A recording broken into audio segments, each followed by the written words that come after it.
Ketika diserahkan pada pasar, pasar langsung hitung rugi. Begitu biayanya tinggi, dia dimasukkan ke dalam harga barang. Ketika masuk harga barang, siapa yang harus menanggung?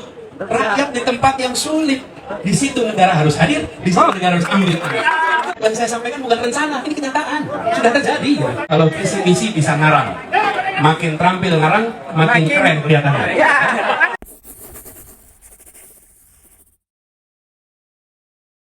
Dosen Sulsel, dosen Makassar. Dosen administrasi. Forum Sulsel. Kemudian para guru besar semua yang hadir di sini.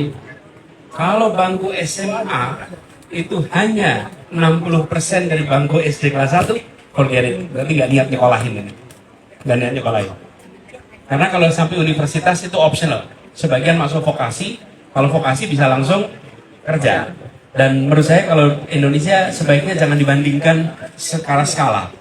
Karena begini, kalau Indonesia dibandingkan Malaysia, Indonesia dibandingkan Singapura agak berat memang kita. Tapi kita tidak pesimis, Pak. Kenapa nggak pesimis? Kita yang di kampus ini merasakan. Kalau di kelas 20% itu high achiever. Tidak usah disuruh, udah rajin belajar. 20%, 30%, kira-kira begitu. Ada 20% lain dorong-dorong, sama mati susah gerak. Lalu ada 60% di tengah nih. Ya?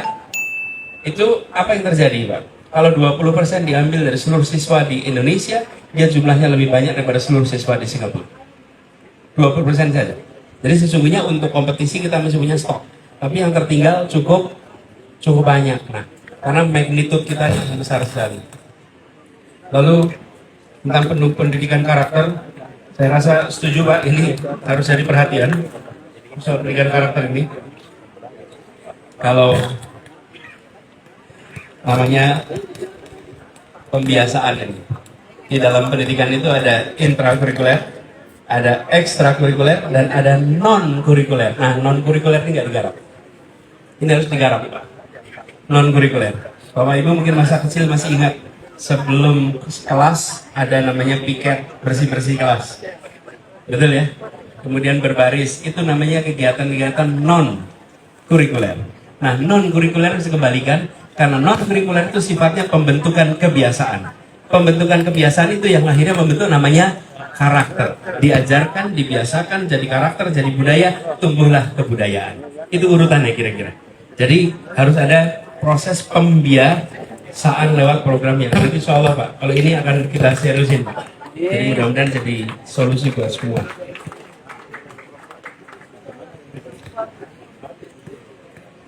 Bu Naida setuju soal bagaimana ini ketimpangan dibereskan. Justru itulah kami merasa ada ketimpangan yang luar biasa. Kenapa kita bicara keadilan untuk membereskan itu?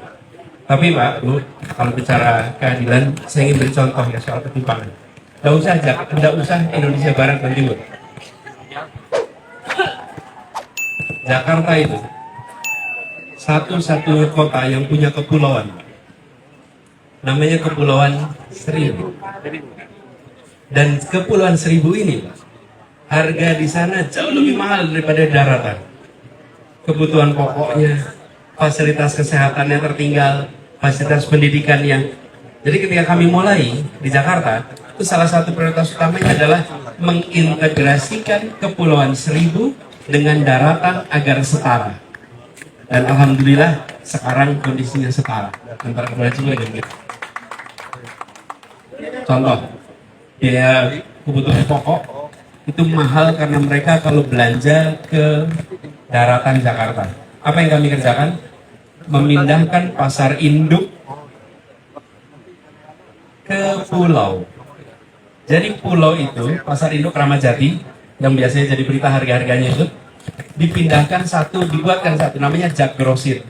Sehingga seluruh warung di kepulauan, belanjanya cukup di Jak Grosir di pulau. Dan mereka diantar ke tiap-tiap pulau. Apa yang terjadi? Biaya transport diambil alih oleh negara. Diambil oleh negara. Masalahnya selama ini negara nggak mau ambil alih itu. Nggak mau ambil alih itu. Bagaimana kenyataannya Republik ini tersebar penduduknya. Lalu mekanisme distribusi barang diserahkan pada pasar.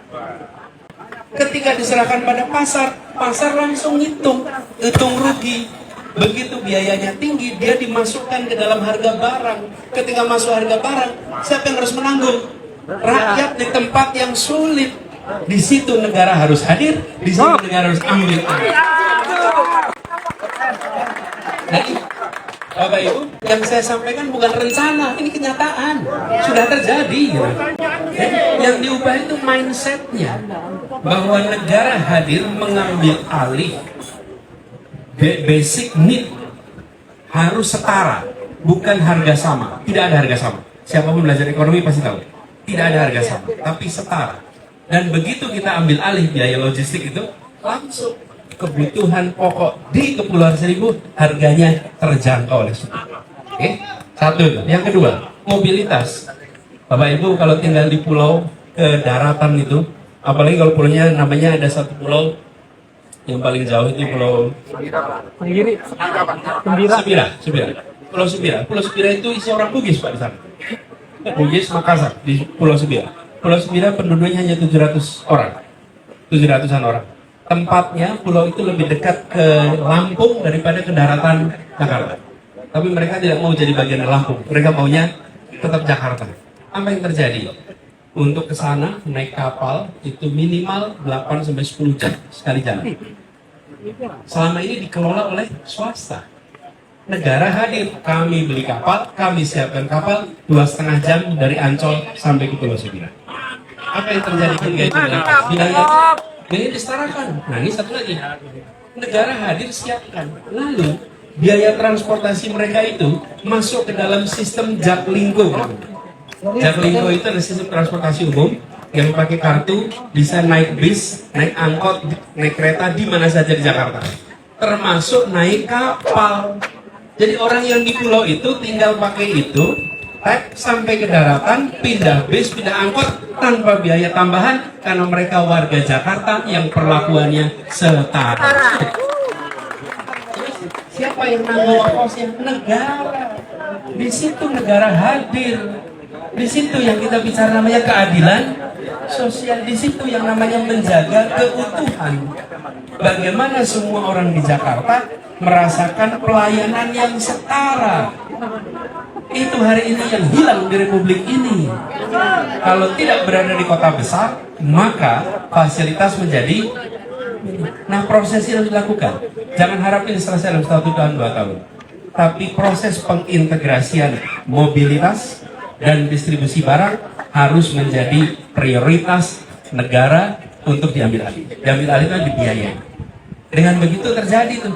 Dan sekarang Bapak Ibu datang ke Pulau Seribu, maka akan menemukan listriknya pakai solar panel, airnya air recycle dari namanya seawater reverse osmosis itu apa? Salinasi ya.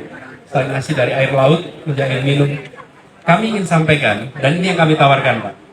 Saya sampaikan kepada berkali-kali, kami tidak hanya menawarkan visi, kami tidak menawarkan misi. Yang kami tawarkan adalah rekam jejak, bukti konkret yang sudah dilaksanakan. Anies Presidenku.